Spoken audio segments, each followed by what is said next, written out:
مولانا جلال الدین رومی رحمۃ اللہ علیہ فرماتے ہیں کہ ایک شیریں زبان آدمی رات کو دوستوں کی محفل میں بیٹھ کر درزیوں کے بارے میں مزیدار قصے سنا رہا تھا۔ داستان گو اتنی معلومات رکھتا تھا کہ باقاعدہ اچھا خاصا درزی نامہ مرتب ہو سکتا تھا۔ جب اس آدمی نے درزیوں کی چوری اور مکاری سے گاہکوں کا کپڑا غائب کر دینے کے ان گنت قصے بیان کر ڈالے، تب سننے والوں میں ملک خطا کا ایک ترک جسے اپنی ذہانت پر بڑا ناز تھا کہنے لگا، اس علاقے میں سب سے بڑا گرو درزی کون سا ہے؟ داستان گو نے کہا، یوں تو ایک سے ایک ماہر فن اس شہر کی گلی کوچوں میں موجود ہیں، لیکن پورش نامی درزی بڑا فنکار ہے۔ اس کے کاٹے کا منتر ہی نہیں، ہاتھ کی صفائی میں ایسا استاد کہ کپڑا تو کپڑا، آنکھوں کا کاجل تک چرا لے اور چوری کا پتہ نہ لگنے دے۔ ترک کہنے لگا، لگا لو مجھ سے شرط، میں اس کے پاس کپڑا لے کر جاؤں گا اور دیکھوں گا کہ وہ کیوں کر میری آنکھوں میں دھول پھونک کر کپڑا چراتا ہے۔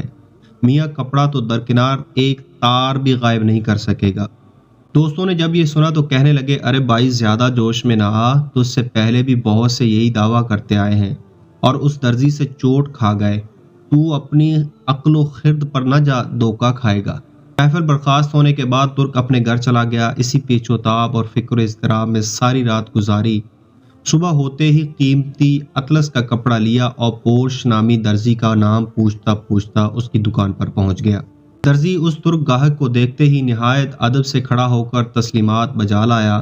درزی نے خوش اخلاقی و تعظیم و تکریم کا ایسا مظاہرہ کیا کہ ترک بے حد متاثر ہوا اور دل میں کہنے لگا، یہ شخص تو بظاہر ایسا عیار اور دغاباز نظر نہیں آتا، لوگ خام خواہ میں رائی کا پہاڑ بنا دیتے ہیں۔ اور یہ سوچ کر قیمتی اطلس درزی کے آگے در دی اور کہنے لگا، اس اطلس کی قبا مجھے سی دیں۔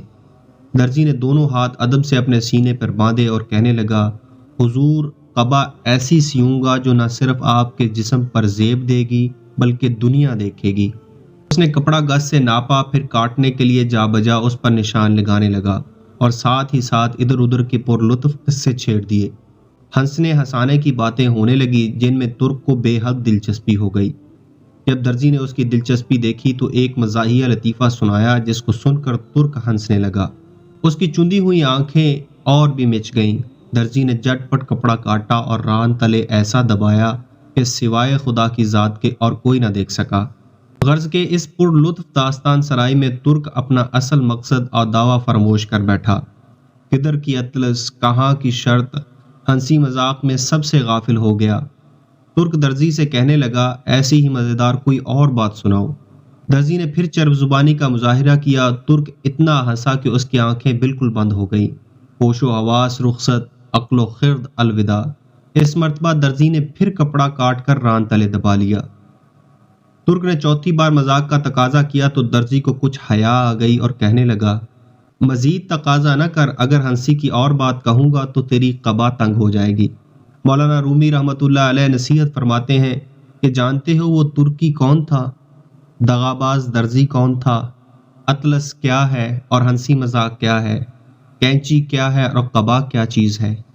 تو سنو، وہ غافل ترک تیری ذات ہے جسے اپنی خرد و عقل پر بڑا بھروسہ ہے، اور وہ عیار دھوکہ باز درزی یہ دنیا فانی ہے، ہنسی مذاق نفسانی جذبات ہیں۔ تیری عمر اطلس پر دن رات درزی کی کینچی کی مانند چل رہے ہیں، دل لگی کا شوق تیری غفلت ہے۔ اطلس کی قبا تجھے بلائی اور نیکی کے لیے سلوانی تھی، اور وہ فضول مذاق اور کہکہوں میں تباہ و برباد ہو گئی۔ اے عزیز، اپنے ہوش و حواس درست کر، ظاہر کو چھوڑ باطن کی طرف توجہ کر۔ تیری قیمتی عمر کی اطلس دن رات کی کینچی سے دنیا کا مکار درزی ٹکڑے ٹکڑے کر کے چرائے جا رہا ہے، اور تو ہنسی مذاق میں مشغول ہے۔